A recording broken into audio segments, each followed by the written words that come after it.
Welcome to Free Advice Friday. My name is Keri Barnum for New Shelves Books, and we are here to talk about the business of being an author, publishing, marketing, and everything in between. We do meet live Fridays at 10 a.m. Eastern. You can join us by going to newshelves.com/FAF. And of course, you can also email in those questions to info@newshelves.com. We save them up throughout the week and then we answer them on Friday. So if you're not able to join us at 10 a.m. Eastern, I know it's early for some of those on the West Coast. We completely understand that. We do put our replays up on YouTube. So you can find those at youtube.com/New Shelves Books. We've got a question from Jackie here, so we're going to jump in with that one first. Question here: if a traditional publisher asks for an outline of the entire work for a middle grade book, how detailed should it be or not be? Well, this one kind of is a very interesting question to me because usually when you're pitching a publisher with fiction, the book must be completely done. Doesn't matter if it's children's book, middle grade, YA, adult. They expect a fiction book to be completely done. So in that case, I'd really be curious to know whether or not this is a fiction title or a nonfiction title. Because for nonfiction titles, oftentimes we don't pitch a finished book. We propose a book for a nonfiction book, so it's a proposal. Okay, so Jackie's saying it's a fiction, so that's unusual in and of itself, so that's interesting. But if you're going to do a outline of the entire work for the middle grade book for a publisher, I would tend to go a little bit like a nonfiction proposal in the sense of where you are outlining each chapter, you're giving a summary of what you'll cover in each chapter, and then having a sample chapter, a full sample chapter, so that they know what they're getting. That's pretty standard for like a nonfiction book proposal, and that's most of the time what you would send to a publisher. So if you're going to do that, I would follow that a little bit. So as far as how detailed you should be, also it depends on the publisher. Are they reputable? Are they asking because you worked with them before? Because again, this is kind of unusual. So if you're going to pitch them an entire book, I would make sure that kind of who they are, and all of that information. But make sure that you do include, of course, your proposed title, all of your information on there. And then I would have um, kind of a chapter by chapter summary is what I would be doing with what's going to be included, a sample chapter. If you're doing a nonfiction proposal, you would normally have like a target audience and a market analysis. I'm not sure that that's needed in this case if a publisher is already asking you for an outline or information on the book. So I'm not sure how this came about, if you guys were kind of just talking about options and it came up or what, but chapter by chapter is what I would do. And I wouldn't give I mean, obviously, you don't need to put everything that happens in that chapter, but whatever main event is happening in the chapter, a quick summary is what I would be offering. Well, depending on, again, your relationship and what the conversation was around this request for sure.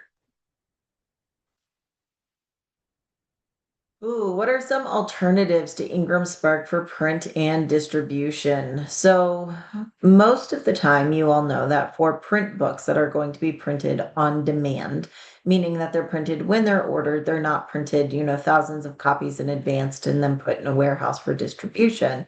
I typically encourage authors to sign up for KDP and put their print book up on KDP for Amazon for print on demand. That way you're selling direct to Amazon and you are making the most royalties through that. And you're also able to control more of your options on Amazon. And then I typically recommend that you also take that same book, same ISBN, as long as you own it, over to Ingram Spark and upload to Ingram Spark or print on demand, which would get you into the Ingram wholesale channel, which sells wide. They sell to bookstores, libraries, and everything else in the wholesale world. If you do not want to use Ingram Spark for some reason, and people have their reasons, um, here's here's a little industry secret that not a lot of people talk about. If you do not like Ingram Spark for whatever reason, most of the time there's not a lot of customer support. That is not what they do. I know they really were inundated with people wanting them to help walk them through kind of the publishing process, and that's not what they do or offer. Um, so a lot of complaints. It's not usually printing. Sometimes people do complain about the printing, but most of the time it's the customer support piece that people really dislike. So here's an industry open secret, I guess we'll call it, is that Ingram actually does the printing for many other print on demand models and other print on demand options. So for example, if you go, you can upload your print books to draft to digital. Now we know Draft to Digital primarily as the place where we put ebooks as an aggregator if we want to go wide, if we want our ebooks to be available in Barnes and Noble and Baker and Taylor and Kobo and all of that. We're not exclusive to Amazon. Many times we'll use Draft to Digital. Love them for that. They also do offer a print book option. However, what they do with their print books is you essentially upload to their platform, which people do say is a little bit more user friendly. You upload to their platform and then they send that book over to Ingram on their own account and they have it printed over there. So the printing is really the exact same. So if you have a problem with the printing, just know that if you're using literally getting the same printing. And if you go through Drafted Digital for your print on demand titles, they do automatically put your book at a full trade discount, which means it's 55% discount. They do not allow returns. So it's 55%, no returns. On Ingram Spark, you can customize those options for your discount or your returns and things like that. And because it literally goes through Ingram Spark, you get the same distribution. You're still getting into Ingram and all of those wholesale channels.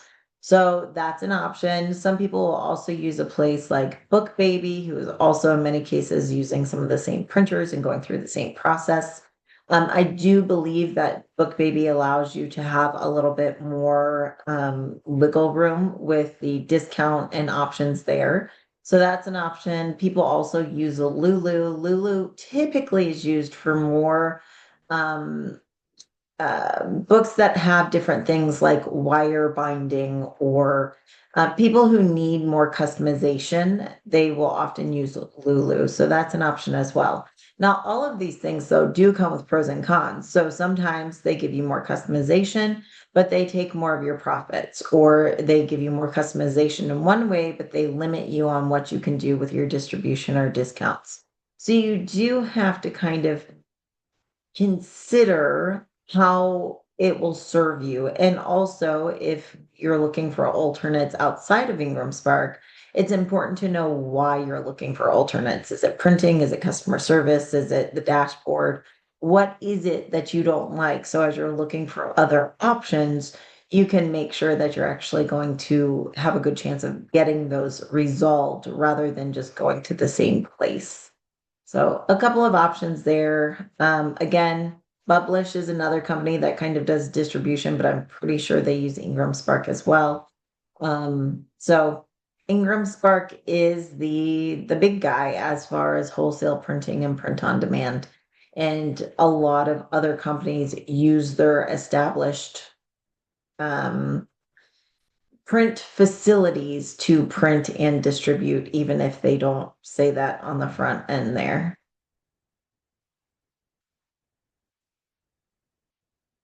And yes, Ingram does fulfill to bookshop.org. So, I mean, Ingram really, Ingram, which is a partner company to Ingram Spark, Ingram is where the wholesale world buys books typically. And so they are a really, really important piece of distribution in the print book world. It's why when people tell me they've only used KDP and they're only on Amazon, it really limits what they can do. Now, certainly you can sell on Amazon, which is a huge piece of the market. Approximately 70% of print books are bought and consumed right through Amazon. So 91% of ebooks in the US, about 87 in the UK and Canada. So Amazon is a huge piece of the market. but that doesn't mean that you're not missing another piece if you're not working outside of Amazon as well. Have I covered wholesale discount percentage in terms of likelihood of bookstore sales? Sure, we've talked about it before, but I'm happy to jump in on that. So, when we're talking about wholesale and we're talking about bookstores and retail in particular, when you are setting a book up on a print-on-demand platform like Ingram Spark, it's typically expected that if you'd like a bookstore to even consider your book, you're going to have to set the book at a 55% discount. The reason why is because a trade discount, or what's considered a trade discount in the marketing and publishing world, is 40%. So you might be asking, well, why am I setting a 55% discount if I only need a 40%?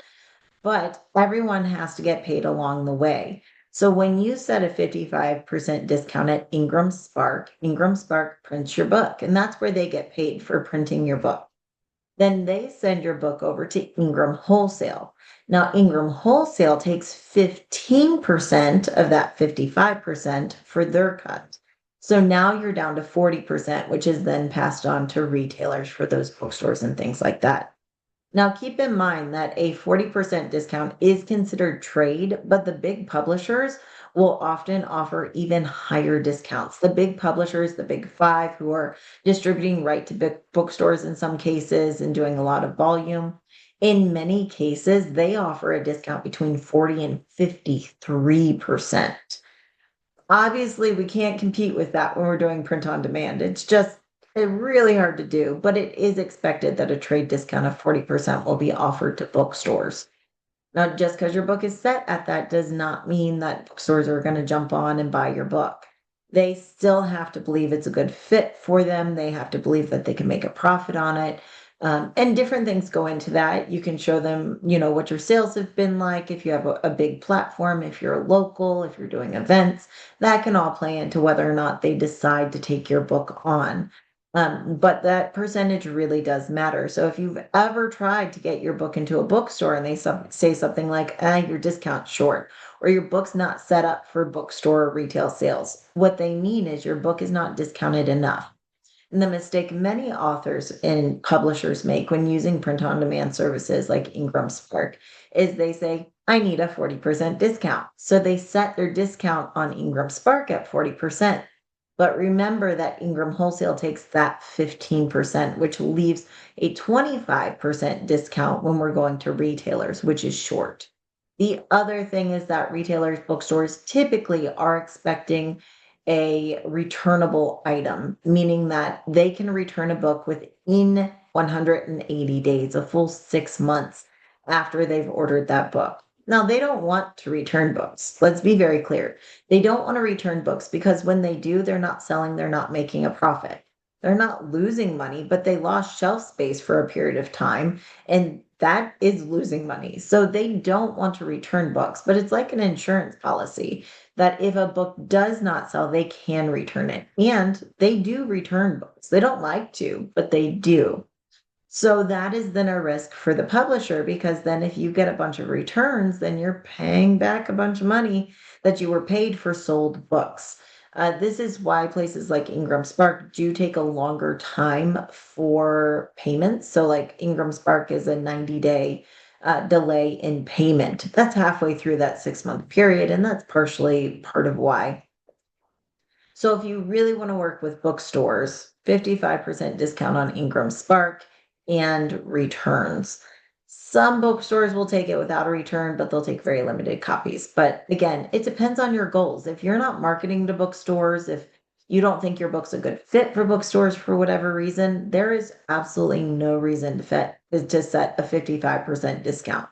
So if we're doing, let's say, I don't know, if we're going to libraries, well, if you set a 40% discount on Ingram Spark for libraries, that means they're getting a 25% discount, which is fine. Of course, libraries love when books are deeply discounted. It stretches their budget.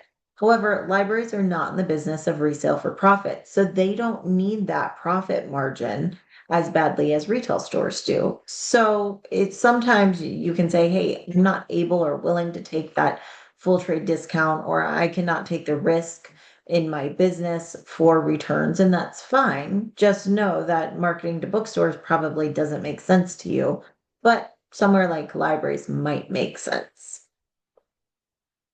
As far as Publish Drive is a very well-known platform that does have good ratings, and Publish Drive is kind of like Draft to Digital. So Publish Drive does those digital assets, and yes, they've got a great reputation. I believe their fees a bit higher than somewhere like Draft to Digital, but that I haven't checked that in the last year, so you'd have to double check. But yes, very well known, and Publish Drive is often used by larger publishers who need more of the services they offer. They have some bells and whistles that can be very nice to have. For the individual, most people I know use Draft to Digital, but if you have a lot of titles or you're publishing from multiple authors in Publish Drive, it might be an option for you. As far as iBooks, Google, so the idea behind Draft to Digital, Publish Drive, Authors Republic, the idea is that all of these are aggregators for the individual, meaning that you upload your book to Publish Drive or to Draft to Digital, and then they send your book out to iBooks, to Kobo, to Barnes and Noble, and they do it for you so you can manage from one hub rather than going to each of them. But you can go to each of them. If you want the most control with the most profits, you can upload directly to Apple, directly to Barnes and Noble, directly to Kobo, and you can individually manage those, upload them so that you have more control. And that's certainly an option. The reason why people don't do that sometimes is it's a lot to keep track of. If you have 5 different ebook accounts, it can just be a lot to keep track of. If you're doing a discount, you've got to go to each platform to set that discount. When you're checking your royalties, you've got to go to each platform. On the flip side, going to each platform does often mean you've got more marketing opportunities. Sometimes when your book is direct with a company, they give you more tools for marketing opportunities to put in for like discount promos and things like that. So pros and cons all the way around. You just have to decide what works best for you, your business model, your time, your energy, are you willing to take a little bit less to have it all for you? Or would you rather have the control? That there's no one size fits all, and there's not a wrong answer for that one either. Does Ingram Spark charge a fee? So Ingram Spark used to charge a fee for setting up a new book. They did away with that. Gosh, it's probably been 6 months to a year now. So there's no longer a fee to upload a book to Ingram Spark. However, when your book has been up for 60 days or more, so after you first upload, 60 days after, there is a fee to update your files. So if you put up your book in January and you want to make some changes to your cover, your interior, whatever it is in July, there is a $25 fee, and that is per file. So if you're doing the interior and the cover, it's going to be $50. So there are fees for that. I will also say though that of if you're a member of a publishing association, for example, IBPA, Independent Book Publishers Association, Ally, and a bunch of other of the big associations, Ingram Spark does offer monthly codes to bypass that fee. So if you're a member of any of those associations, then look into those benefits because you might have codes to avoid the fees. And the reason why they do that is because obviously when you're uploading new files, it's more work. They have to review them and run them through the system. Let's see. I'm working on coloring books. Will it be better to have it published at Ingram Spark or KDP? Minnie, great question. I would be looking because of all of the things with AI, with all of the changes that have been happening in the publishing landscape in the last year. Publishing platforms are changing their requirements of what they will print and not print. So, for example, Amazon does still print what they consider low content books, but they monitor them more carefully. So, you will want to look at your book to look at what each platform allows low content.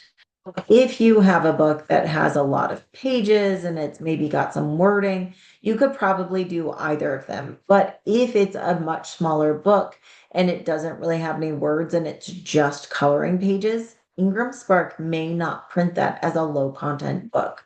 So you may have to go to KDP. So definitely look into that. Low content books, journals, coloring books, all of those have really gotten a lot of attention for whether or not and how they're printing through these platforms because unfortunately too many people are making YouTube videos on I know how you can make $1 million this year. Use AI to create, this low content, whatever, throw it up and then you'll be rich. Which is not the case. It's not how it works. And we know that here, that you still have to market a product. And I'm not saying that's what you're doing at all, because I know you wouldn't do that. But it's because of those types of videos where people are just throwing up all sorts of nonsense and low content books. And it became number one a lot to manage on these platforms on KDP, and Ingram Spark has really gone through their catalog and combed through things and taken down books that they don't feel like um, that they felt were flooding the market that weren't necessarily for their best audience. So definitely look at those. It's changed several times in the last year for low content books, but I think KDP might be your best bet, depending on how much content you have in those coloring books.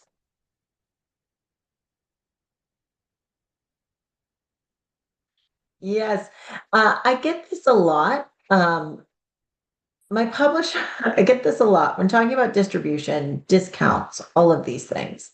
I often get feedback saying, "Oh, my publisher didn't tell me that." Or, "That's not how it was explained to me," or "I was told I could only do this." Here's the thing, many times when you're working with a publisher, I hate to say this, but especially if it's a small publisher, when talking about distribution and discounts and print on demand, when it's a small publisher, too many times it's not that they're intentionally misleading you on how discounts work, availability for how to set things up. It's that they don't know how it works. It's that they're not very educated on how distribution, discounts, and retail sales work. And I can say this confidently because I work with a lot of publishers. I have some clients with the big five. I have clients with kind of mid-level presses, and I also have a lot of independent authors and publishers. And I have authors that work with hybrid presses, which are usually smaller print on demand model for that. And I will tell you, in many cases, when I run into something where they're like, well, my publisher said that's not possible, the truth is the publisher simply is uneducated on this. And I don't know if that's because there's not enough information out there. It's one of the reasons why I do things like Free Advice Friday, where I have blogs on discounts and I try to educate people, or if it's simply easier to tell you it can't be done so they don't get arguments or pushback from authors. I think in many cases it's that they simply do not want to take the risk of returns. And so they say they can't do returns because they simply do not want to have back and forth with the author. And sometimes it's being uneducated. I think it's important simply to know your options, to know what you're working within, because also authors, I don't want you, if you have a publisher who's saying, like, yeah, you can pitch your book to bookstores, but you've got a 25% discount and no returns. I don't want you spending your valuable time, your money, and your efforts on trying to pitch bookstores. You're not going to get those sales. It will be a waste of your time, your money, your efforts. And I think you deserve better than that. And I also think that if that's explained to you, that then you'll go, okay, that's not really an option. Let me focus on libraries. Let me focus on book clubs or Amazon sales or my online presence. And I think that is what's so important to me, is that it's not that you have to set your book at a certain discount or that you have to have discounts or returnability. You don't have to do anything. Your publisher doesn't have to do anything, but it's really important to know what you're working with, So you don't try to sell a bookstore a product that they literally are not set up to buy. It's not within their standards. And then you're being frustrated because you're like, man, these bookstores are shutting me out. And the bookstores are frustrated because they're like, these authors keep coming with books that really aren't set up for our model and they're not educated on it. And it kind of, in some ways, we sometimes hear about how booksellers or bookstores have a little bit of animosity towards authors, particularly self-published authors. And when we hear that, my first thought is usually both sides are frustrated and it's a communication problem. It is a communication problem. It's not that booksellers, whether it be Barnes and Noble or your indie bookstore down the street, hate independent authors. No, it's not that they don't want to carry your books. It's that they do not have time to educate every author who pitches their book on how the bookstore sales system works. It is on the author, on the publisher to learn that, to find out whether or not they're set up for those sales, and then to act accordingly. Because bookstores, unless you're making, thousands and thousands or millions of sales, they're not going to make an exception for you. They can't. It's a business, it's not a charity. And I do think that most of the time when I get these stories of, man, my local bookstore was so rude, or I'm frustrated by this or that, almost every time it's a communication issue, and it's an issue of, I hate to say it, usually it's not the bookstore being uneducated. Usually it's the author being uneducated. And that is, again, why I do a free advice Friday. But also if you go to newshelves.com and you go to the store, I have a master class. It's a master class for retail sales that I have up. It's $20. And so I very often will send authors there when they're feeling that frustration. I'll explain a little bit, but if you want a deep dive into um, the discounts, the distribution, how you can sell to bookstores, if you're set up for sales for bookstores, I do have that class, which comes with templates and a bunch of other stuff on the New Shelves site. It's $20. So you can definitely check that out. Let's see. Elizabeth, if you'd like to email me, I am happy to give you feedback on that.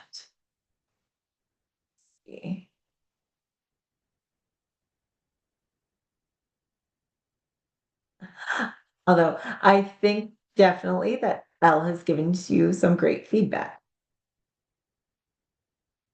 Yeah, and again, a lot of times I do talk to publishers. Everyone thinks I just work with authors, and I do. I love to work directly with authors, but I work with quite a few publishers, independent press who need help, who I work with some beautiful, lovely publishers, a couple small press, a couple hybrids who want to be able to offer more to their authors as far as like learning this stuff and offering their authors things of how they can market. And so I work with them to help educate them on what they can offer, what's reasonable to offer, what to tell their authors, how to help set their authors up for success. So I know a lot of times hybrid authors get a bad rap, and I do want to just say there's a difference between I'm sorry, not authors, hybrid publishers get a bad rap. And I do want to specify there's a difference between a hybrid publisher who's really working with you as a team and being, you're helping offset costs, and a vanity publisher who will take any book, they do shoddy work. They're in it to make money off of the author. They'll take any book. I cannot even begin to tell you, someone came to me in the last 2 weeks. The book was so poorly done. It was so poorly done. I wanted to cry when I heard that this person had spent $10,000 to publish this book. It had terrible cover. It was not formatted correctly. It had errors in the marketing copy. It was pretty rough. And then to hear that then they were trying to upsell a marketing program, and this marketing program was another $10,000 to $20,000. And that makes me want to cry. That's a vanity publisher. We want to stay far away from those. But there's a lot of really great hybrid publishers for authors who maybe do need a partner who realize they don't want to take on self-publishing and their book isn't going to be traditionally published, or they don't want to wait for that. Um, there's a place for that, and there are some really good books coming out of that, but they're harder to find. Good good people are out there, but sometimes we have to look for them a little harder. Let me see. Oh, that's a good one. Out of curiosity, who pays the postage on return books? Bookstore does not. The self-published author, Ingram Spark. That is a good question. So when we set returns on Ingram Spark in particular, although this is true across the book industry, there are two types of returns when we're talking about returns from Ingram, for example. There is return destroy, and we've all seen these pictures. I know you've seen them floating around on Facebook or social media of a dumpster filled with books with no covers, and people are like, look at them, they're destroying books, it's terrible. And it is super sad. But what that is that's a return destroy. So when you are a bookseller, for example, returning a book, if the book is set as return destroy, what happens is you don't ship the book back. Rather, you tear off the front cover of the book and you send just the front covers back to Ingram in this example, as proof that the book has been destroyed, it's not being sold, and then Ingram will refund the money. So books are not shipped back, but there's also no shipping fees. So again, you gotta decide what's best for you. For some people, they'd rather not eat the cost of shipping on books that may not be in fantastic shape, not knowing what the cost of return is, and all of that. If you set your books as return and ship, meaning they're being shipped back to you, the bookstore sends the books back to Ingram, and then Ingram returns the books to you. And you are, as the author or publisher, no matter if it's, indie author or big publisher, they are responsible for the return shipping of those books. Also, sometimes there's a handling fee that goes into that as well. So some companies have like a set, it's X amount of dollars per book. Some have it's just whatever return shipping cost is. But the publisher, and when you're a self-publisher, you are the publisher, does pay the cost of return books, which is why most of the time for authors who are indie, who are doing returns through like Ingram Spark, I usually recommend that you do return destroy. That way you're not eating these unexpected. Number one, you're already having those royalties go back out, but you also don't want to eat the cost of shipped books, especially if you don't have a way to sell them. Now, some caveats for that. I have some authors who do a lot of back of house sales. They do public speaking and conferences, and they sell back of house. So for them, having those returned books, they can then hand sell those books at conferences or make it as part of a package for a speaking program, whatever it is. So for them to get those books back, even though it's a little bit more expensive than it would be if they were to, let's say, just order author copies, they don't lose quite as much since they're already taking that return. So again, there's no one size fits all answer. It really depends on what you need, what's your risk aversion? Are you willing to take a risk? Are you not? Are you really leaning in bookstores as part of your marketing program? Are you not? And the beauty of Ingram Spark is that you can change this. You may decide, I'm going to push really hard for bookstore sales the first year. I'm going to set my book as returnable. And then a year in, you're gonna be like, hey, I had my chance with bookstores. Either it's really taken off and I'm gonna keep it, or it's not. And then I'm going to take my book and make it no longer returnable. Keep in mind that any books that were purchased can still be returned within 6 months. So if I turn off returnability in July, but someone bought books in June, they can still return those books to December, even though I've set my book as non-returnable now.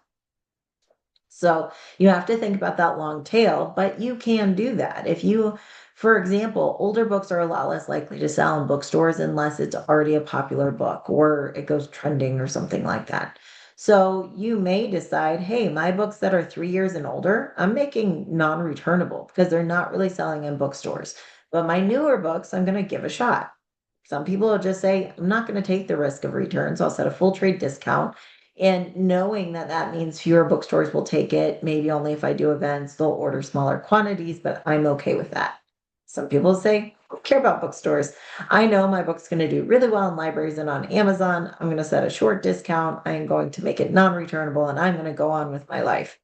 That's okay too. It just all depends on what your goals are and what you're hoping to do with that.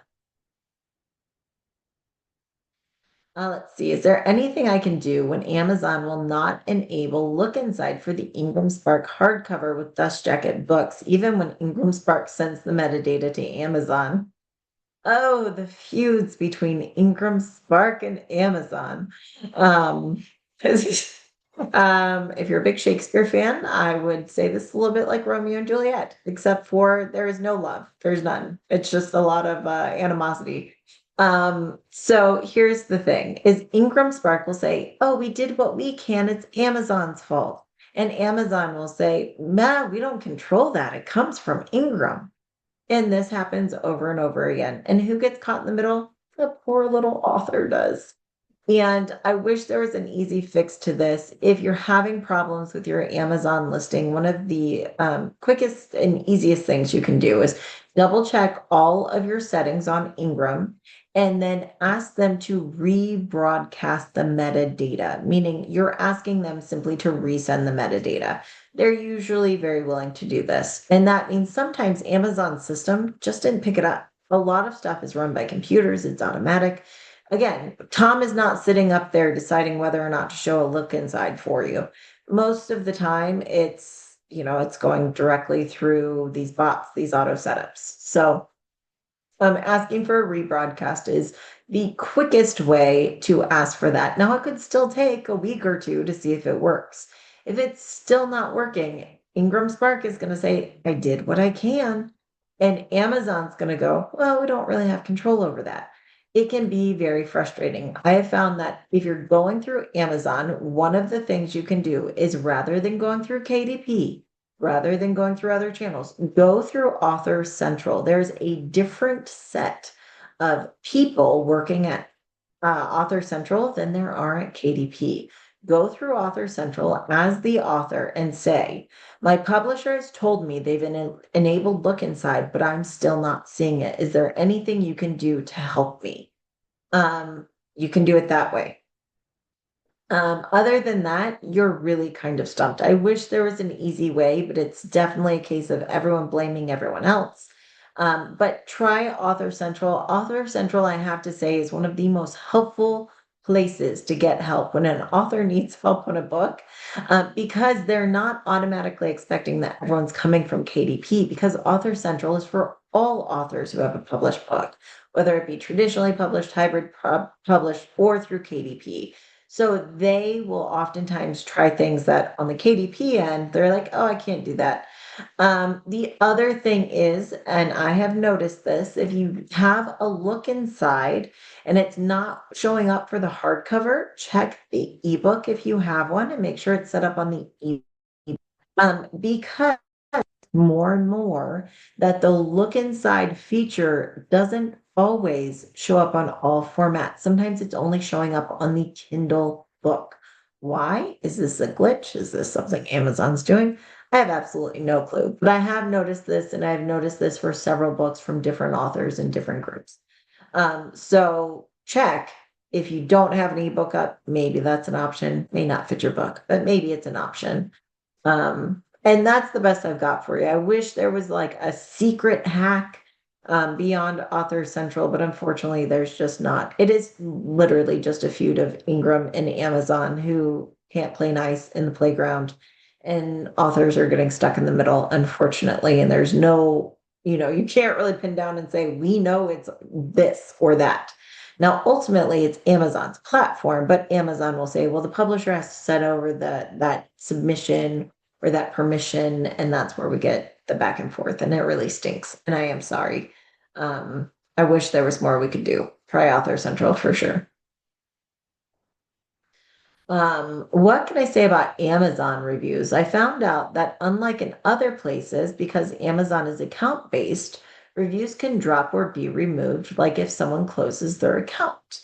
So our numbers of reviews here can fluctuate. I've never heard of reviews being removed because someone um, deletes their account. Partially, I think because accounts don't actually get deleted. Accounts may go inactive, but they don't typically get deleted. I've actually never heard of someone having an Amazon account fully deleted because Amazon would want to keep all of their data from an account that ever had anything up on it. So I've actually never heard of that. Um, yeah, I've never heard of that. That's a conundrum. You stumped me. Um, could it be possible? I guess so. But again, I think in most cases they make a account inactive. They don't delete accounts in most cases because they want to be able to track the information long term. As far as reviews suddenly disappearing, yeah, it happens. Sometimes it's because bots are going through and looking through. Bots will and they will just determine not they think a review is legitimate and do they throw out good reviews with like non-legitimate reviews. They absolutely do. It's an automated system. Again, we don't have Tom up in our corner. We have bots going, man, this looks suspicious, we should just get rid of it. In the same vein, I've actually seen the opposite. I've seen books sometimes that suddenly have an extra 200 reviews on them that did not have it before. Would those reviews have been stuck in the system and somehow freed all at the same time? It's possible, I guess, but I think more than likely it's just a bot mistake and we just said, wow, that's super cool, thank you, and move along. But reviews can be removed. Now, if I don't like a review and I ask for it to be removed, Amazon's not removing that review unless I can actually go to Amazon and say, this is slanderous, this is legal, this is, if I have a really compelling reason that I may in some way be able to hold Amazon liable for, then maybe. They're not removing reviews because you don't like it, because it's got a spoiler, because someone was really mean to you. They really don't care. They do not remove reviews. But if they think a review was suspicious, paid for, if it was an author swap, not only can they remove those reviews, they can actually close down your account. It's against their terms of service. Don't do it.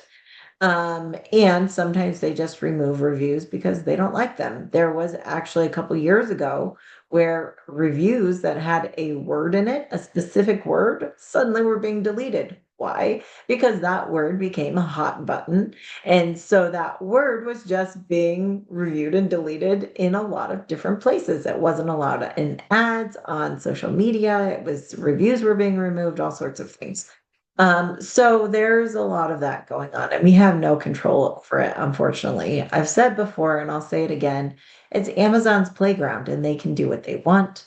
Um, and they do. They do what they want, and sometimes we just get caught in the middle. But if we are going to play on their playground, if we are going to sell our books there, and if they are going to control most of book sales, then we have to play by their rules because if we don't, then we're just choosing to not sell books, which you can also do. But make no mistake, it's your choice of whether or not to use that platform. But if you're going to use that platform, if you're going to choose that, then you're kind of choosing to play by their rules or to put up with them at the very least.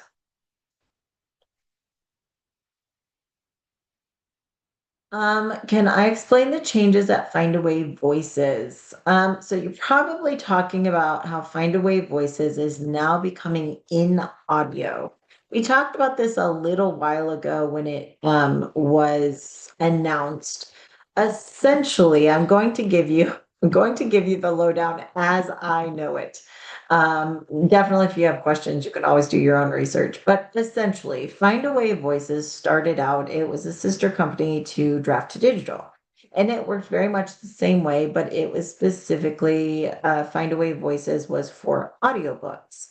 And they went through some different processes. And then a couple years ago, I think it's been about 2 years now, Find a Way Voices was bought out by Spotify. This is when suddenly we had audiobooks available on Spotify, and Spotify was changing this model.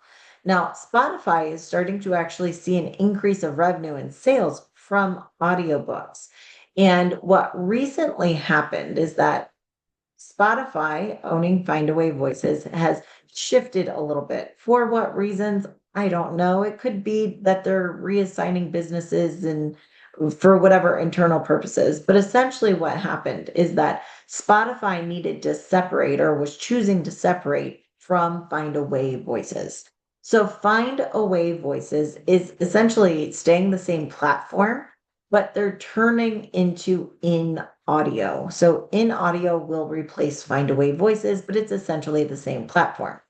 The one big difference is that Spotify will no longer be baked into the from here. I believe it starts August 1st, if I'm not incorrect. Um, from here on out, what happens is that when Spotify bought Findaway Voices, when we uploaded an audiobook to Findaway Voices, our books were automatically put up onto Spotify. But now it's separated. So as Findaway Voices becomes in audio will continue as it has been. It's Findaway Voices. I know it's confusing, where you upload your audiobook files and it will still go to Kobo and Baker and Taylor for ebooks and Hoopla and all of those things. Baker and Taylor for audio, not ebooks. So that will continue pretty much as it has. However, they will no longer automatically put your book into Spotify. Now you need to have a Spotify publisher account and you will need to upload your book to Spotify separately. And so they're all still available. They're just separate. They have separate contracts, separate distribution. So just like right now, we upload to KDP separately, you're just going to have to upload to Spotify separately. Now, Spotify again is showing a lot of great numbers and growth for audiobook sales. Essentially, they took people who are listening to music and podcasts all the time, and they're starting to show them audiobooks. And it's this audience that's already listening all the time. And so it's helping transition some people who maybe weren't traditional readers or audiobook listeners to audiobooks. We've seen some great numbers as far as growth of revenue, growth of audiobooks, and all of that good stuff. And publishers are saying they are seeing a increase in revenue from audiobooks in part from Spotify. So this is all great news. Now, as it splits out, Spotify has a platform for publishers where you can still upload and publish a audiobook. Self-publishers can do this, but they also have an author platform now. So they did not have this before, but they have where authors can claim their page on Spotify, just like we have Author Central for KDP and Amazon. We now have a author platform on Spotify. My guess, I am guessing because I've seen some things that make me think. I think that Spotify is trying to become more of a platform. Amazon authors and publishers can go on, they can advertise through the Spotify platform and things like that. I haven't seen any of this confirmed, but I have noticed just recently I've been seeing some things and ads about marketing and advertising on Spotify, and also they'd be kind of crazy not to open up that platform. Let's keep in mind that Amazon makes more money on ad revenue than they make on all of their subscription services combined. They make a lot of money on advertising. And Spotify, the people over there are pretty savvy. They're pretty smart at making money. I can't imagine that they wouldn't want to tap into that market with authors and publishers and even artists to open it up a little bit more to be able to make more money with advertising. So it's not confirmed. This is speculation on my part, but I do believe that's where we're headed, that as Spotify kind of brands themselves on their own, they're doing publisher accounts, they are doing author accounts and having people upload there. I do believe that in the future, we're going to see a shift into possibly having some marketing and advertising opportunities on Spotify for audiobooks. And I imagine that that would also extend to artists who are podcasting or doing music and different things on Spotify as well. So I'll keep you updated if I hear anything new. All I know right now the only thing confirmed is that as of August 1st, Find a Way Voices will be in audio. And that's just in audio. Um, and we'll see where it goes from there. And then, of course, again, you have to upload your book directly to Spotify. So it'll be a little bit more work. We'll see if it comes with some perks and some tools. Is Curious a good platform for ebooks and audiobooks? I have not heard of Curious. If that is a platform, I've not heard of it, so I'm afraid I can't give you any great insight there. Maybe someone else in the chat can, but I'm pretty tapped into a lot of the platforms, and I have not heard of that one personally. Will our Find Away audiobooks that were uploaded stay on Spotify? Great question, Beth. Yes. So I should have mentioned that any book that was previously uploaded, um, any book that was previously uploaded to Find Away Voices will automatically be switched over to a Spotify publisher account. So it will stay on Spotify. They will create a publisher account for you, but you have to claim your publisher account. So if you have a book on Find Away Voices and you have not created a Spotify account, go log into Find Away. There'll be like a pop-up at the top that says, hey, claim your Spotify publisher account. Please go do that. It's free. It's pretty easy. Takes like a minute. Go do that. Your books will stay on Spotify and they will automatically move those over to the Spotify platform for you. You don't have to re-upload them, which is nice. Yeah.